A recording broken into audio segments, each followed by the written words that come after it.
before I let you go, let's talk Broncos. How concerned are you that whatever's going on there is not fixable based on whatever's going on between Russell Wilson and the offensive line? I saw, obviously, what happened Christmas Day, and it was heartening to see them rebound with Jerry Rossberg after firing Nathaniel Hackett and performing as well as they did in Kansas City. But how concerned are you that this is not fixable for a new coach?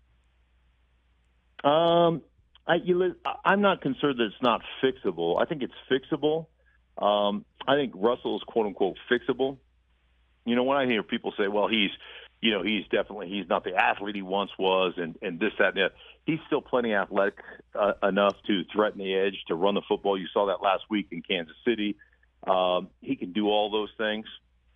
I think the big issue is you have got to go back and understand that you have got to create a system that minimizes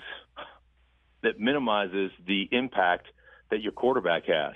And you just paid him $250 million or whatever it was, right? So you've got to be able to say, hey, man, very much like San Francisco, we're going to run the ball. We're going to set up our play action stuff. We're going to be our run action is going to look, or our run game is going to marry to that play action game. And our play action game is going to, impact and create easy one-on-one throws and those things. I think it's really, what Pete Carroll did for 10 years in Seattle. And, the whole, hey, let Russ cook mantra, came from, hey, man, I want to be, that guy that operates from the pocket, and I want to be, the Drew Brees or the Tom Brady. And I think that narrative permeated Seattle and permeated the national kind of narrative for a while.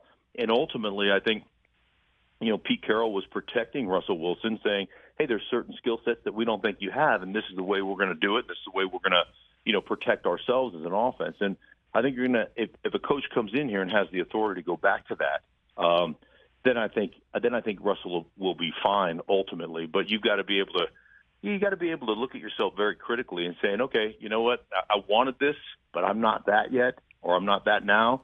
And I've got to go back to winning football games. In the 90 seconds I have left with you, is Harbaugh fit? Because that's the rumor. My guy, you're going to come get my guy from Michigan and offer him a ton of money to fix this thing. Yeah, you think he's a fit?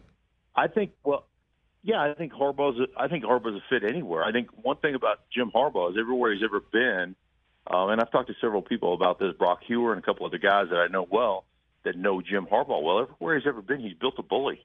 He has built a team from the inside out that has a fullback and has a tight end that can put, the Y tight end that can put his hand on the dirt and be on the end of the line of scrimmage and block people. And that's what Jim Harbaugh is. And I think that's exactly what Russell Wilson needs. I think it's that type of offense. So ultimately, I don't know if Jim Harbaugh wants to leave Michigan or not.